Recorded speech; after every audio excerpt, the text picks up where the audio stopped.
Hello guys, welcome to my YouTube channel centre of manual therapy. और जैसा कि कल हमने लाइव सेशन जो है वो किया था हाफ एन आवर का लाइव लोअर क्रॉस सिंड्रोम के ऊपर।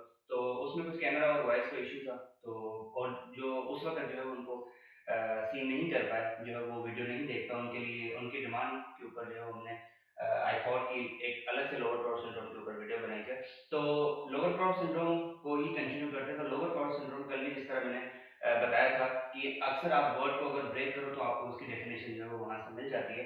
तो लोअर क्रॉस सिंड्रोम, लोअर इसको इसीलिए कहा जाता है क्योंकि लोअर जॉइंट पे भी होता है। एक अपर क्रॉस सिंड्रोम भी होता है जो शोल्डर पे होता है, इसीलिए इसको lower, because it occurs at the level of hip. After that cross इसीलिए क्योंकि इनका जो पैटर्न है, जो मस्कुलर इम्बैलेंस है, हम देखेंगे कि ये क्या है बेसिकली। तो उनका जो इम्बैलेंस होता है वो क्रॉस फैशन में होता है। जिस तरह मल्टीप्लिकेशन होती है ना, दे क्रॉसिंग ईच अदर। तो उनकी जो टाइटनेस और वीकनेस का इम्बैलेंस है, they cross to each other and make a cross symbol, इसीलिए। और जिस तरह एंटीरियर और पोस्टीरियर क्रूशियल लिगामेंट होते हैं तो वो भी एक दूसरे को क्रॉस करते हैं, इसीलिए वेयर सिंड्रोम इसीलिए because it is a collection of symptoms. ये एक कलेक्शन है सिम्टम्स का, मतलब कि ये रिजल्टेंट है किसी दो तीन चीज। ऐसा नहीं है कि अगर एक मसल आपका टाइट हो तो उनके बिहाफ पे जो है वो पेशेंट को डायग्नोस कर दिया जाए कि ये लोअर या अपर क्रॉस सिंड्रोम है।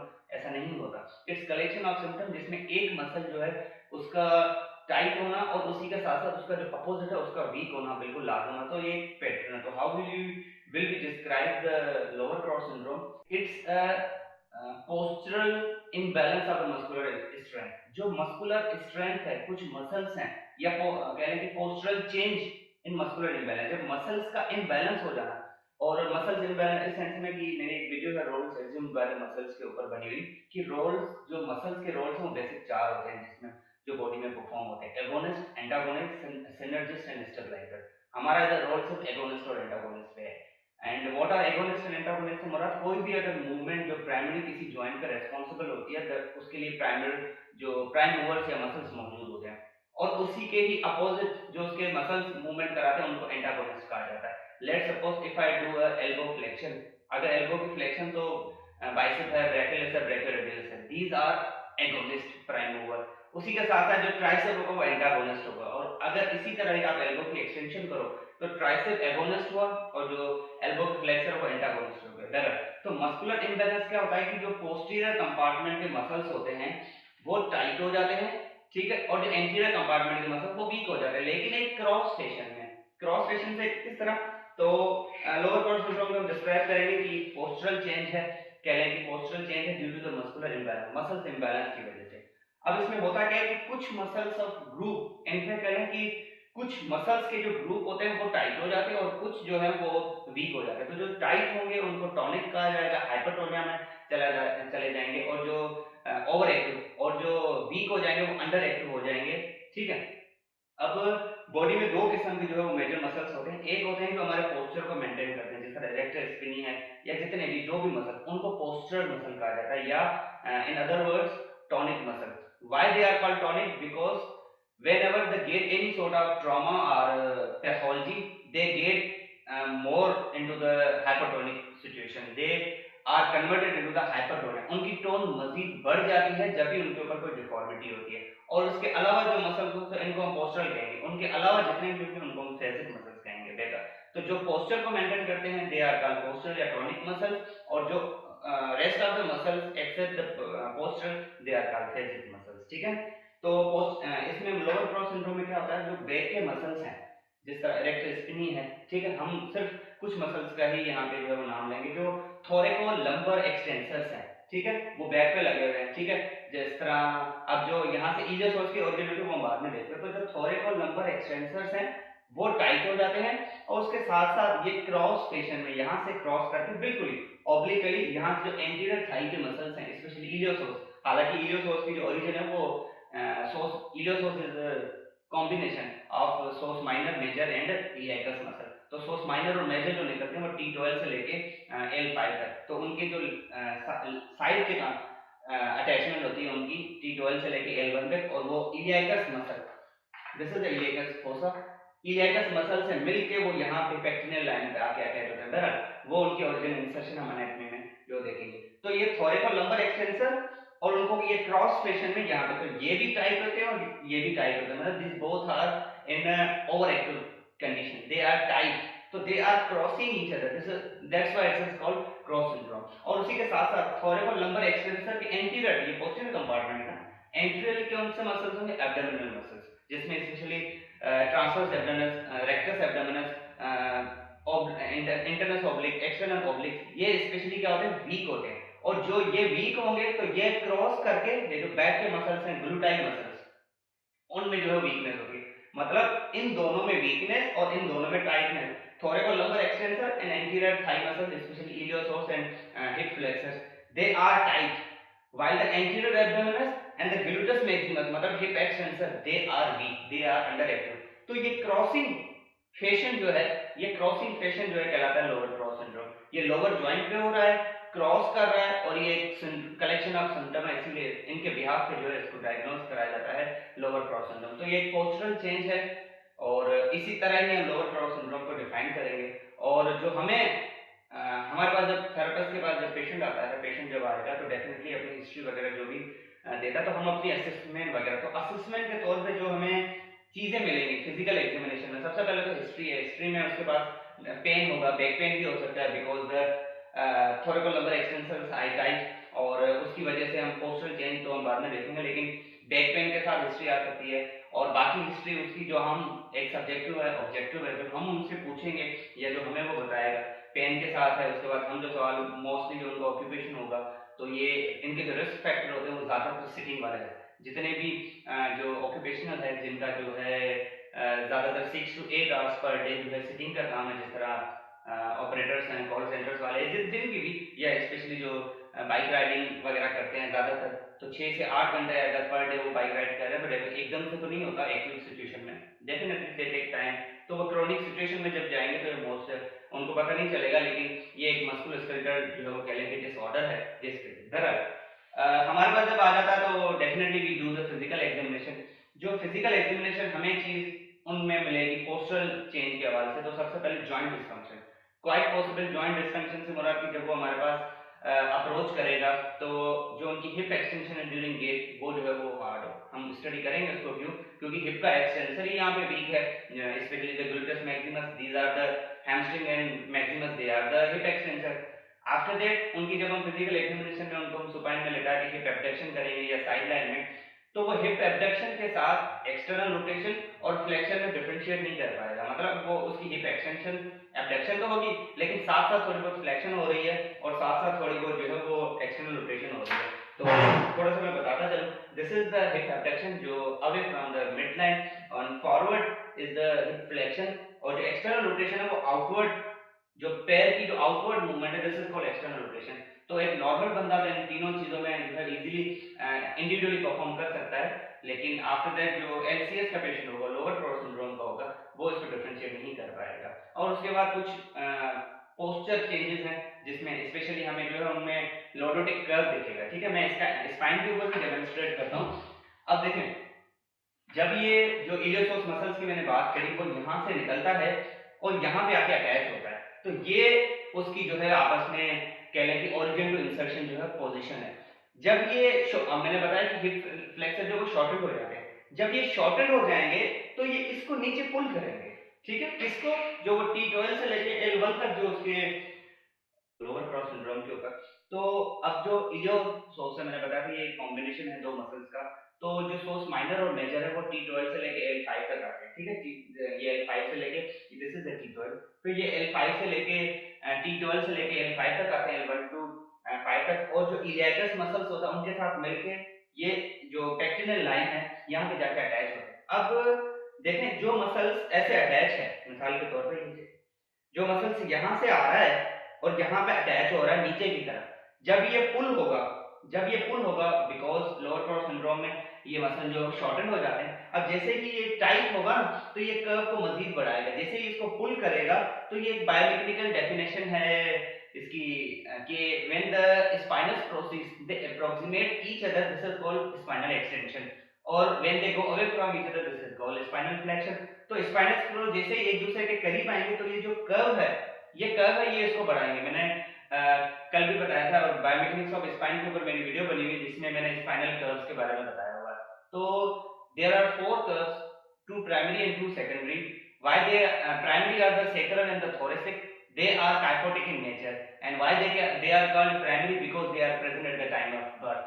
And the lumbar in the cervical, they are called secondary because they are not present, they are developed after the birth, hence they are called secondary, and they are lordotic in nature. तो जो cervical and lumbar है, they are lordotic, this is lumbar and cervical, हम बाद में देखते हैं। तो ये जो कॉन्वेक्सिटी है anteriorly and concavity posteriorly, they are lordotic in nature. तो lordosis is not an abnormality, lordosis is normal. The lordosis is the generation of the lordoticus, that is the normal. The exaggeration and the excess of the lordotic curve is abnormality, जिसको हम lordosis कहते हैं। तो lordosis abnormal नहीं है, लेकिन exaggeration या उनका जो excess है वो abnormal है, ठीक है।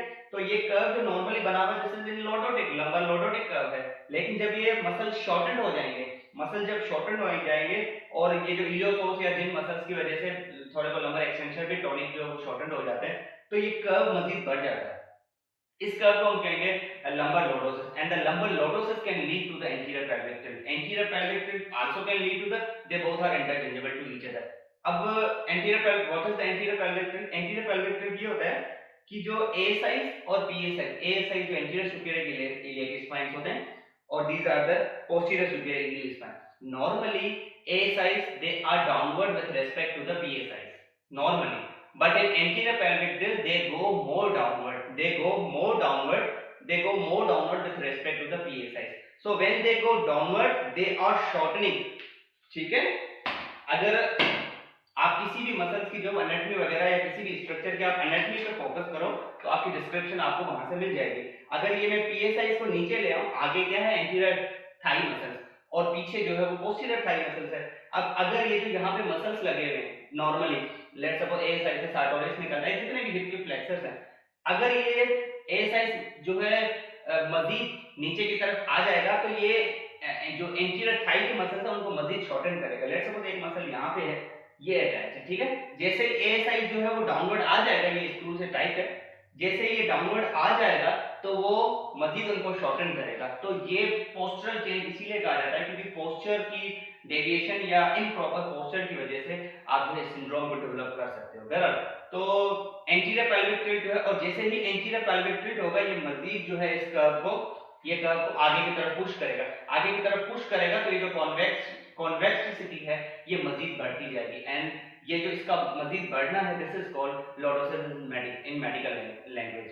जिस तरह मैं मिसाल दूं कि फीमेल में जो प्रेगनेंसी में जो लॉर्डोसिस का मजीद लॉर्डोटिक का डेवलप होने के चांसेस होते हैं, तो वहां पे एंटीरियर पेल्विक टिल्ट के भी चांसेस होते हैं। बहरहाल तो पोस्टरल चेंज या फिजिकल एग्जामिनेशन में हमें एंटीरियर पेल्विक टिल्ट मिलेगा, हमें लॉर्डोसिस मिलेगा, लंबर का लॉर्डोसिस मिलेगा, एंटीरियर पेल्विक टिल्ट मिलेगा, जॉइंट डिसफंक्शन मिलेगा, हमें हिप की एक्सटेंशन ड्यूरिंग गेट, हिप की एबडक्शन, और जितनी भी हमने जो है पोस्टरल, ये क्या है फिजिकल एग्जामिनेशन है, ये हमने उनमें जो पेशेंट के ऊपर, जो एलसीएस का पेशेंट है उनके ऊपर असेस करना होता है। तो this is all about the lower trot syndrome. और thank you so much, this was all about the lower trot syndrome, और इसका जो फिजियोथेरेपी कि फिजियोथेरेपी का जो मैनेजमेंट है उनके ऊपर मैं अलग से वीडियो बनाऊंगा। लेकिन इन शॉर्ट अगर हम उनको इनलिस्ट करें तो जो शॉर्ट मसल है उनकी हमें स्ट्रेचिंग करनी है, तो स्ट्रेचिंग ऑफ टाइट मसल, जो वीक मसल है उनकी हमें स्ट्रेंथनिंग या रेजिस्टर की आइसोमेट्रिक एक्सरसाइज करनी है, और आप उनके मसल्स जो शॉर्ट है उनको रिलीज कर सकते हो with the help of myofascial release, with the help of firm roller, और कुछ इंपॉर्टेंट ट्रिगर पॉइंट रिलीज दे सकते हो। सबसे जो ज्यादा इंपॉर्टेंट है वो ये है कि आपने शॉर्ट मसल की स्ट्रेचिंग और वीक मसल की स्ट्रेंथनिंग के साथ साथ आपने उनको जो है री एजुकेशन करना है। तो पोस्टरल मेंटेनेंस कह रहे हैं कि आप अपना पोस्चर जो है वो बिल्कुल प्रॉपर मेंटेन करें, और सेकंडली स्लीपिंग पोस्चर, और thirdly is the re education. There are the most कह रहे हैं कि most important contribution in order to maintain a proper posture, because these are developed by improper posture। तो बेहतर है कि हम उनको री-एजुकेट कर लें, और this is also a part of the rehabilitation, तभी हमें जो है रिहैबिलिटेटर कहा जाता है। Thank you so much, and इसकी thank you so much, and keep watching centre of memory therapy. Hello guys, तो कंटिन्यू करते हैं लोअर ट्रॉट सिंड्रोम की जो है फिजियोथेरेपी, उनकी जो रिहैबिलिटेशन है।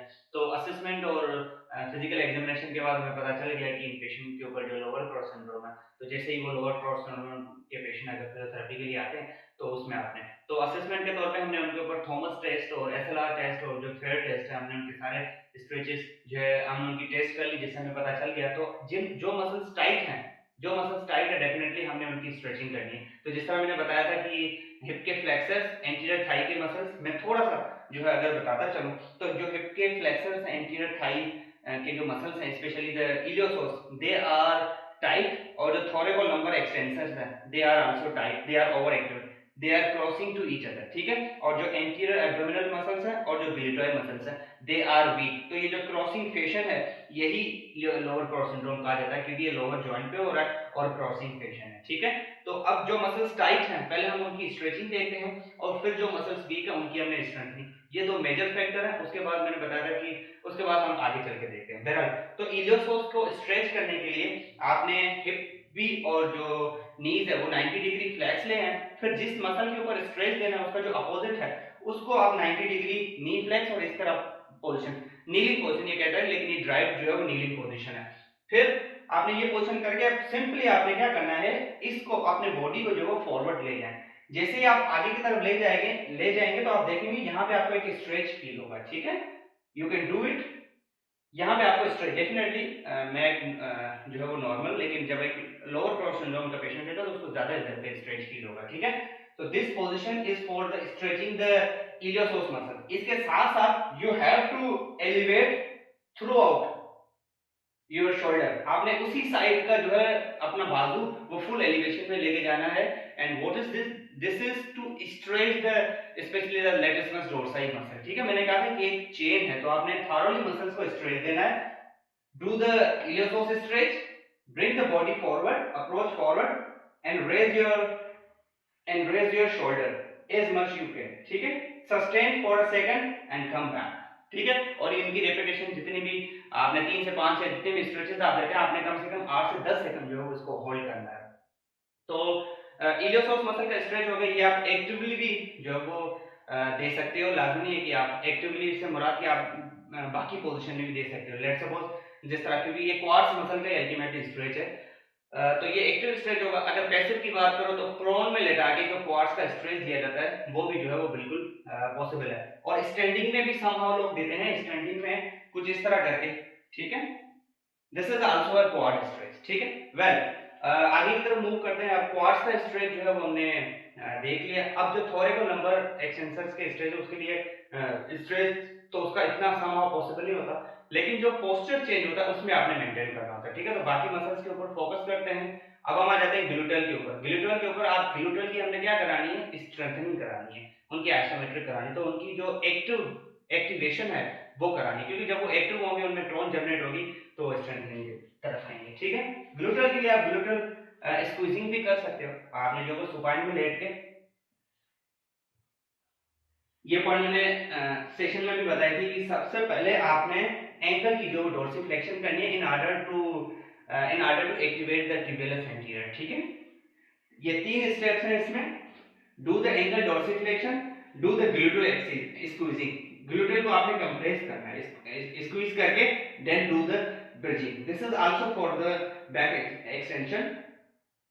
ये लंबर मसल्स के लिए भी होती है, और ग्लूटल स्क्वीजिंग के साथ ग्लूटल को एक्टिवेट करना, ठीक है। तो 3 स्टेप्स हैं, do the ankle dorsiflexion, gluteal squeezing and the bridging exercise. इसके साथ साथ आपने जो प्लैंक की पोजीशन है वो भी बनानी है, specially for the lumbar extension, वो पोस्चरल जो मसल्स होते हैं उनकी मेंटेनेंस के लिए। And what you have to do in the plank position, जो पुशअप की पोजीशन होती है उसकी मॉडिफाइड पोजीशन है। Come on your elbows and raise your body and hold it for a second. This is the plank position, in which you have to just hold down, just have to maintain this position. This is called plank position, और ये especially for the lumbar। तो lumbar के muscles को हमने देख लिया, इलियोसोर्स को भी हमने देख लिया, जो है ग्लूटल, और एब्स के लिए आपने ब्रिजिंग भी कर लिया, जितनी भी एब्स की एक्सरसाइज है। इसके साथ साथ आप knee to chest exercise in order to stretch the hamstring muscle, वो भी साथ साथ आप देख सकते हैं। नी टू चेस्ट आप सिंगल भी परफॉर्म कर सकते हो, ठीक है, और बाइलेटरल दोनों नीज के ऊपर भी कर सकते हो, ठीक है। You have to maintain the stretch by using the firm roller. जैसे कि मैंने बताया था कि फर्म रोलर से भी हम जो मसल शॉर्ट हैं, जो मसल टाइट हैं, उनको जो है उनको हम रिलीज दे सकते हैं। जो मसल्स टाइट हैं उनको जो हम फर्म रोलर भी यूज कर सकते हैं, और ये मायोफेशियल रिलीज टेक्निक कहलाती है by using the firm roller. ठीक है, इसमें आपने क्या करना है, फर्म रोलर को यूज करके, ठीक है, ये आपने एंटीरियर थाई के ऊपर देना है। ठीक है, इसके ऊपर सीधा लेट जाए। ठीक है, अब आपने क्या करना है, by using the other leg, ठीक है, come forward and backward, forward and backward. ठीक है, as you can see my whole anterior thigh is rolling over the firm roller. तो ये एक मायोफिशियल रिलीज टेक्निक है with the help of firm roller. Not only firm roller जो anterior thigh पे easily है, इसीलिए फर्म रोलर जो thoroughly ये समहाउ जो वो बैक के मसल्स के लिए भी यूज होता है। ठीक है, कैसे, आपने अक्सर जो स्पोर्ट्स पर्सन इज इजी, ठीक है, नीज फॉरवर्ड एंड नीज बैकवर्ड। ठीक है, just by using the knees and you will feel a myofascial release over your lumbar areas, go upward and come backward। ठीक, तो ये फर्म रोलर जो है आप दोनों सिचुएशन में जहां पे जो मसल्स टाइट है वहां पे यूज कर सकते हो। Finally is the postural maintenance. Postural maintain में आपने उनको अपना पोस्चर बताना है कि आप जो है नॉर्मल पोस्चर रखें और जो भी उनका उनके हिसाब से, अगर उनको एंटीरियर पैल्विक टिल्ट है तो उस हिसाब से आपने बतानी है। और स्पेशली जब वो सुपाइन में लेटता है तो उसने जो है वो पिलो या कुशन जो है उसके नीज के नीचे रखना होता है और इस तरह करके। ठीक है, तो thank you so much, this was all about the physiotherapy of the lower cross syndrome. और इसके साथ साथ जितनी भी आगे की भी वीडियोस होंगी वो मैं इसमें ऐड करता जाऊंगा। और thank you so much and keep watching centre of